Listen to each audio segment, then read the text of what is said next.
What's up, everybody? Or another massive event, big pay-per-view headliner, $6 million gate, all these things. I mean, do you still get fired up about stuff like this as something special, or is this is just business for you these days? Since I signed on to fight professionally at 18, and I knew since I did that journey that nothing be like on the personal level. Reason being, fight night, nothing's personal, man, and still nothing is personal. This is as close as it gets to personal. There's one individual that I'm gonna break his face shortly. But there's nothing personal, and this is always awesome, because I know this leads to me selling more pay-per-views. This leads to me representing myself and my people and all that. So it never gets boring, man. It's always still fun, man. I love what I do. In just a couple months, in under a year, it'll be 20 years professionally. And this is something you can fact check online. You can have the Instagram fact checkers go fact check me. I've been fighting now 20 years professionally very shortly, So I love what I do. I wouldn't be doing this if it was just for the money or just for the interviews, Yeah. How about this particular fight, though, Jorge? I mean, love it or hate it, right? As you said, it's not personal, but there's so much going on here. Like, I imagine on the one hand, you get to settle a score, and that's going to feel really good. On the other hand, he's getting a lot of spotlight. He's getting a nice paycheck as well. He's getting to bathe in some of that attention. So is there a part of you that hates this, that you had to give that to him?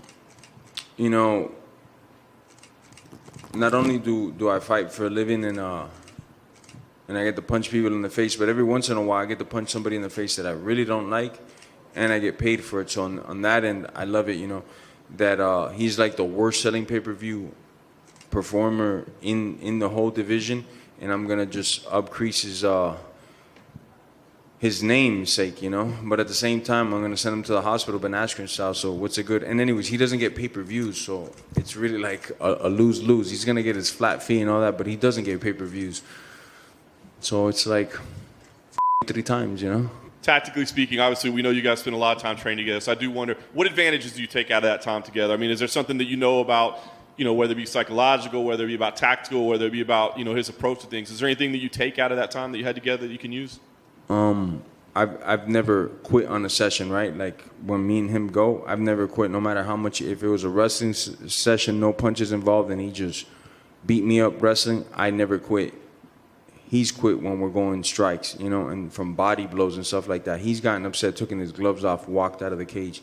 He's had to have the coaches talk to him and say, hey, man, it's just training, relax, you're getting a little bit too heated, just get back in there, it's all good.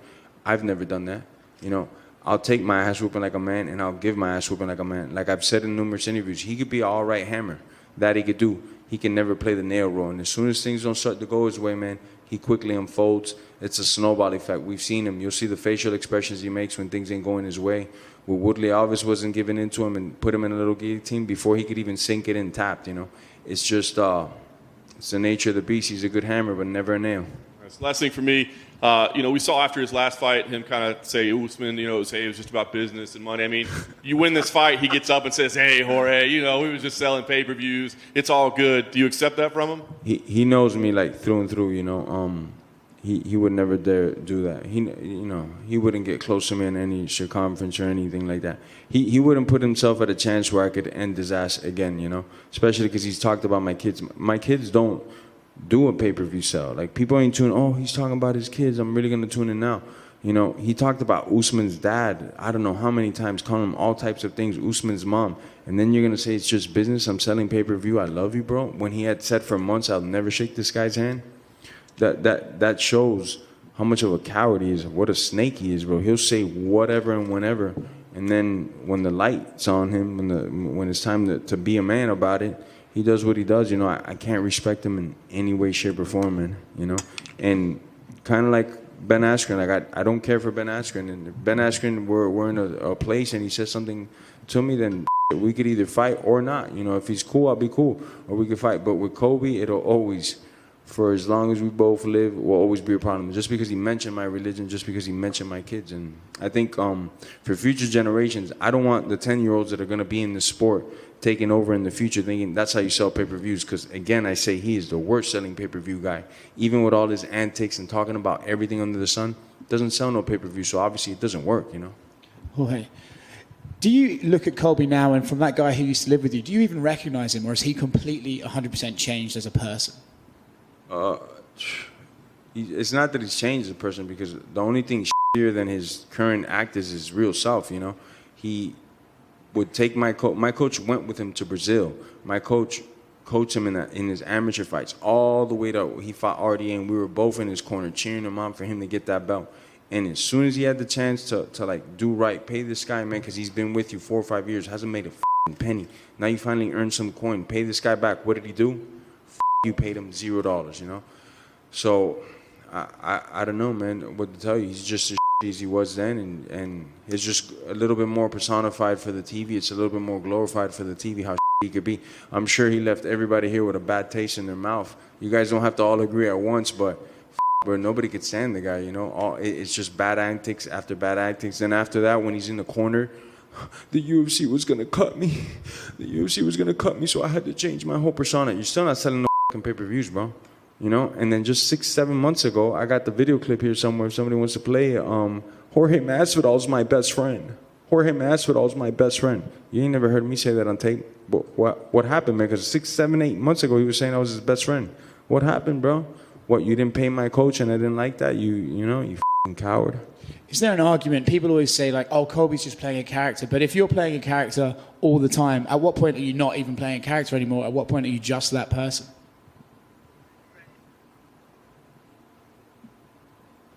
Jorge's my best friend. Jorge's my best friend. Jorge's my best friend. What the fuck? That was like 8 months ago, bro. What the fuck is wrong with you, bro? You ain't never heard me say that on video. Why was he saying that? Because I was already a household name, a star. So he's just trying to align himself with that. Ask him any question about Trump policies or anything that Trump changed or didn't change and see what the fuck he tells you. He can't tell you shit. He just wanted to tie his name to something that was going up, you know, whether people loved him or hated him. He's like, let me attach my name to that because I could get some fame with that. The guy's a fucking complete chameleon, bro. Last one from me. You sometimes specifically mentions like, oh, he couldn't handle it when I went to the body in training, or he couldn't handle it when I put the pressure on him, he would break. But he never seems to say specifics as to why he can beat you. He just sort of says, oh, I'm going to go in there and smash him. Is that because there was no occasion where he had a strategic advantage over you in sparring? When he first came on over, and again, everything could be fact-checked, I was at 155 pounds, just left Strikeforce.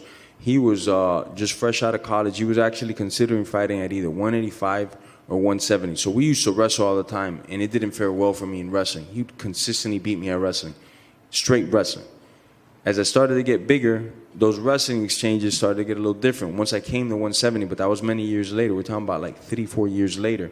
All of a sudden, the wrestling goals are not in his favor as much, you know, and now he's having to take a deep breath because I got a little bit extra weight behind me and I know more of the wrestling.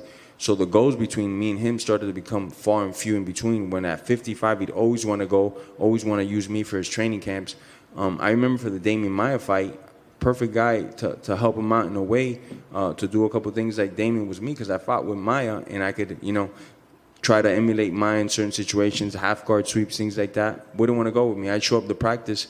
Mike, I'm ready. You told me today I was going to go with Colby. Yeah, but Colby says he doesn't want to go with you today. Or other strikers that he was fighting, once I was at 170, didn't want to go no more. I was like, I wonder why, man. Because I used to take those ass whoopings like a man when you'd beat me wrestling. Now that I got a little bit of weight on me and I could give it back to you, you don't want to go. And I always knew since then, coward. Right. We were talking with Colby right before you came out here, and he was talking about his lifestyle choices compared to yours, and he brought up the fact that you used to use like food stamps, and then referred to you as Fidel Castro Jr. and brought up communism and stuff. So I'd like your response to that. I don't get the question. He said I'm Fidel Castro Jr. You see what I'm saying? This guy will just say anything possible. Due to Fidel Castro, family members of mine died. My aunt is missing a tit because she tried to cross over from Cuba to Guantanamo Bay, and that whole landmine, it's rigged with landmines, and her left tit is missing because she is crossing over. She hit a landmine and exploded. So for him to say that is just for one thing, to get an emotion out of me, to get the newspapers. The only person that I dislike more than Colby Covington is no longer alive, and that's Fidel Castro. So, I mean, you know, it's kind of a silly question by you, I think, bro. I just wanted your response. Yeah, you know my response, man. Jorge, en español todos sabemos la importancia de la amistad para un latino, para un cubano. ¿Cómo tú definirías la traición de Colby Covington a ti en lo personal? Yo lo defino como, en primero, le puse un cuchillo a mi entrenador, no le pagó lo que él dijo como hombre que iba a pagar. En segundo, empezó a hablar de mi hijo, de las exes mías, de mi religión, al constante. Eso es lo único que él ha hecho para vender el pay-per-view. No hablar de él y cuánto él está entrenando y las cosas que ha hecho en su vida para mejorar como un atleta, no. Hablar de mis hijos, hablar de mi estilo de vida. Yo puedo entender todo, pero de la religión y los hijos nunca se habla. La traición es algo feo, pero por lo menos en este libro, en esta película, yo le llego a dar el final. Jorge, right here. Right over here.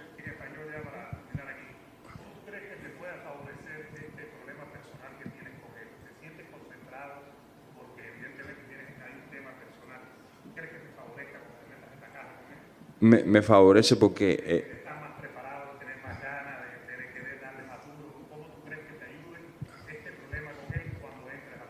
me favorece porque él al fin del día tiene miedo a las manos de oponentes, no nomás de yo, pero de varios. Él nunca le ha gustado pelear mano a mano, le gusta entrar a abrazar a un hombre, olerle los testículos, es lo que le encanta a él. Él sabe que conmigo, sea o no sea, yo cansado, yo luchando, no, le voy a meter las rodillas, los codos en la cara y le voy a hacer la vida imposible. Obviamente para mí me trae más coraje, más cosas, pero a la misma vez yo soy un profesional. No puede ser, te quiero dar más duro a ti, estoy cargando el golpe más que nunca. No, yo sigo siendo el mismo profesional día y noche. Y parte de eso es que nada es personal en este juego en realidad. Él puede decir lo que quiera, pero nada es personal en realidad. Es bien cerca personal, pero no es personal. Jorge, down here to your left. If this fight goes the way that you want to and you get to stick the hatchet in his neck, I think that was a quote that you said, how satisfying will that be and where will it rank in your victories?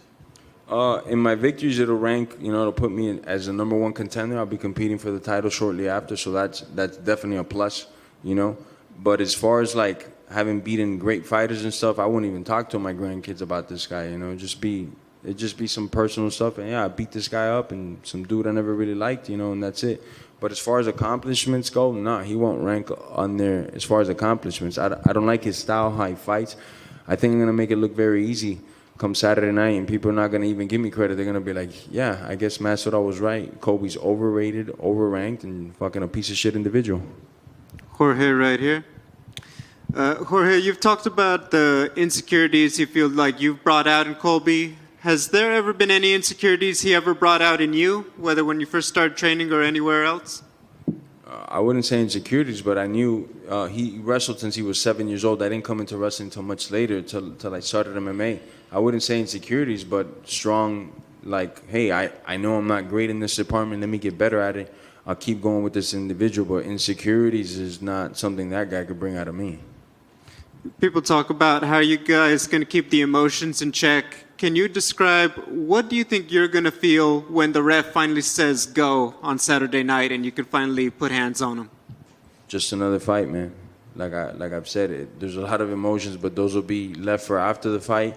Maybe I'll cheer a little bit harder. Maybe I'll eat more cheeseburgers after. But really, man, when you're in there, I don't care about nothing else. My whole life leads to that, and I've been a professional now for 19 years. It's not going to change on that night. I'm not going to, oh my gosh, it's this guy that I hate and cock my hand back a little further to try to hit a little harder. Nah, it's just business, man. Ain't nothing personal. This is as close as it comes to personal, but ain't nothing personal in this shit. There's a bunch of scumbags that I've already dealt with prior to Colby. None at this level, but there's a bunch that I've dealt with before Colby, and there'll be a bunch more after. None of them are going to take it personal. This is just a chapter in my life. Jorge, another one here. You cooked up a special plan for Ben Askren, and it came off in viral fashion. Do you have a similar one for Colby? I got a very similar plan for Colby. It starts violent and it ends even more violent. Jorge at the back. Hey, what's up, mate? How you doing, man? Has this fight gone past the point of no return in terms of you two ever becoming friends again? My kids mean a lot to me. My daughter's 13 years old. She's like online. I can't, control her every second of the day. So she goes on the phone. She sees things like, why is this person talking about it? Why are we getting brought up? Those type of things, I'll never let that slide in my life, man. I mean, we could be both of us in a very bad situation where we could maybe help each other to get out of that situation. And I would say, nah, we both die here. Like in a sinking ship, I'm causing a fist fight right there with him, and we both die. So if Colby extends a hand after the fight, is it super necessary that you don't shake it? He's not going to come shake my hand under no circumstances. I'll tell you the first thing why, because he's going to be headed to the hospital. All you guys are going to prophesize it now are going to put Monday morning, Colby Covington still in critical condition, might not make it. That's all I'm trying to do, man. All right, back here. The fight's on 305 day. He's calling himself the King of Miami. Do you have extra motivation to put on for your city on Saturday? Again, the delusions that talk about this guy's from Oregon, moved to Florida, not even Miami, moved to Florida when he was 28 years old, lives in like Fort Lauderdale or something like that, doesn't even live in Miami. So for me to even address that, it's like wasting, it's like me saying I'm the King of England, you know? It's just fucking, people are gonna laugh me out of death, you know what I'm saying? It's the same exact thing with this guy. Ain't nobody with my city supports this guy, looks at this guy and goes, oh yeah, this is one of our representatives. Quite opposite, the opposite, you know. He doesn't like to go out of Miami too much because, man, shit might happen to his ass. And after this fight, I'm telling you, he might not be allowed in the city because I get a lot of phone calls constantly where this guy's at, and people asking me, green light this guy? I said, no, nobody can touch this guy but me. But after the fight, he belongs to the city. He'll see where he really stands after the fight.